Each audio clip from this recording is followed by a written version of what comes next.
और बीच बीच में जो सुझाव आप लोग का आया कि भाई जो मीटिंग यहाँ होना चाहिए वो रांची में क्यों, तो ये हम आपको आश्वासन देते हैं कि हर 3 महीने में मीटिंग बोकारो में होगा और आप लोग के सारे समस्या को हम लोग सुनेंगे। फिर जहाँ जहाँ आपको छोटी छोटी समस्या रहेगा उसका कैसे समाधान भी किया जाएगा, उसके लिए भी हम लोग आप लोगों से भी राय लेंगे और उस पर हम लोग खड़े उतरेंगे। चूंकि हम लोग के झारखंड के भविष्य को आगे बढ़ाना है, बोकारो का भविष्य तो बढ़ेगा ही, साथ साथ इस राज्य का भी भविष्य बढ़ेगा और कुछ बड़े उद्योगपतियों को भी हम लोग लाने की कोशिश में है ताकि एक अच्छा रोजगार का जो है यहाँ पे रूपरेखा तैयार करें। जो पलायन का समस्या है, जो रेवेन्यू का समस्या है, जब तक हम प्लांट नहीं लगाते, उद्योग नहीं लाते हैं तो हमारा रेवेन्यू भी नहीं बढ़ सकता। तो उस लक्ष्य की ओर भी हम जाएंगे और जो सरकार की पॉलिसी है, माननीय मुख्यमंत्री जी का जो निर्णय है, जो हर बार हर जगह जाके बोलता है कि हम पलायन को रोकेंगे, तो पलायन को रोकने का एक यही जरिया है कि जब तक हम बड़े बड़े उद्योग नहीं लाते हैं, छोटे छोटे उद्योग को हम बढ़ावा नहीं देंगे, जो छोटे छोटे चीजों में जो हमको अपने प्रोसीडिंग में लाना पड़ेगा या जो मेंशन करना पड़ेगा लॉ में भी, कानून में भी, उसमें भी किस तरह से हम थोड़ा नॉर्मल होकर के लोगों को दे। जैसे अभी सब्सिडी की बात आ रहा था कि भाई सब्सिडी हम लोगों को सही समय पे नहीं मिलता है, जो सब्सिडी 2 महीने में 3 महीना में मिलना चाहिए वो हमको 1.5 साल लग जाता है। जो फैक्ट्री लाइसेंस लेने की समस्या है 1 साल 1.5 साल में मिलता है। कई चीज इससे जुटा हुआ है और अगर इसको समय पाबंदी दे दे तो हम समझते हैं कि जो उद्योग यहाँ पे पहले लगाए थे आज हमारे बगल राज्य में जा रहे हैं। भारत क्यों जा रहे हैं, इसका कारण क्या है, तो इसका कारण भी हमें ढूंढना होगा। एक तो उद्योग मंत्री के नाते भी एक राज्य के हित में कि हमारा ही उद्योग जिसको हमने लगाने दिए वो बगल राज्य में लगा रहा है, हमें छोड़ के क्यों जा रहा है। तो उसमें जहां भी जिस प्रकार की त्रुटियां होगा उसमें हम लोग सुधार करेंगे और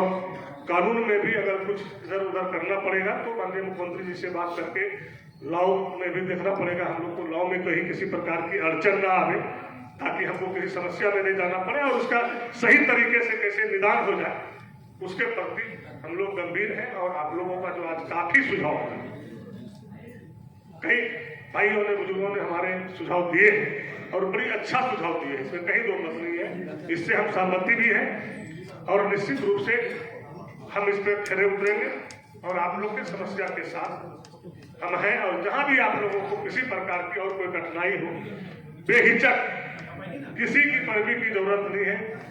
आप बेहिचक हमें फोन भी कर सकते हैं, आके मिल सकते हैं। हमारे पास मिलने जुलने में कहीं आपको कोई कठिनाई नहीं, क्योंकि आप ही लोग हम लोग को यहाँ तक लाए और हम जब राज्य की समस्या का निदान नहीं करेंगे तो फिर इस चेयर पर रहने का कोई उचित मेरा नहीं है। इसलिए करके आपको जहां भी लगे कि ये अच्छा सुझाव है, ये अच्छा हो सकता है, झारखंड में ही झारखंड के हित में हो सकता है, तो संजय यादव आपके लिए भाई बन के खड़ा है। मिनिस्टर का भाई आपके साथ है, परिवार के तहत, क्योंकि ये हमारा परिवार है, परिवार के तहत हम काम करेंगे और परिवार के तहत ही आपका जो भी समस्या होगा उसका निदान करेंगे। क्योंकि सबसे ज्यादा तो हम धन्यवाद देते हैं डीसी साहिबा को जिन्होंने इतना कम समय में और टाइम हमसे ले करके ये मीटिंग बुलाया, क्योंकि इनका इच्छा शक्ति हम देखे काम करने का जो जुनून है और ये चाहते हैं कि भाई हम जब चेयर मिला है और जो कुर्सी मिला है हम कुछ करके दिखाएं ताकि कल बोकारो से हम चले भी गए तो यहाँ के उद्योग कर्मी हो या आम जन हो, उन्होंने कम से कम दिल से मेरा नाम ले, ये मैडम थी तो ये काम करा दिया, ये रोड बना दिया, ये बिजली दे दिया, पानी दे दिया, जो भी समस्या है वो काम करवा के आप लोग को अगर देता है तो कल आप भी दिल से इन्हें दुआ ही दीजिएगा। तो अब ज्यादा नहीं कुछ करते हुए इतना जरूर आप लोगों को कहेंगे कि आप लोग को जब भी हो, ये तो 3 महीने में मीटिंग तो फिक्स हो गया तो होगा ही,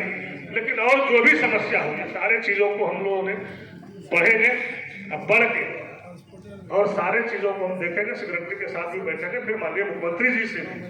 हम जाकर के सारी चीजों को बताएंगे कि ये आपका घर है बोकारो, आप बोकारो में ही रहते हैं, यहीं से पढ़ाई लिखाई किए हैं और जब ये लगा होगा तो हम लोग का जन्म भी नहीं होगा और हम लोग देखने के लिए जाते थे, स्टील फैक्ट्री कहाँ है तो घूरते थे। तो सब सारे चीजों से काफी अनुभव भी हम लोगों को है और सभी लोग हम लोग के परिवार के तहत हैं और परिवार के तरह रहते भी हैं। तो हम लोगों ने बोकारो के लिए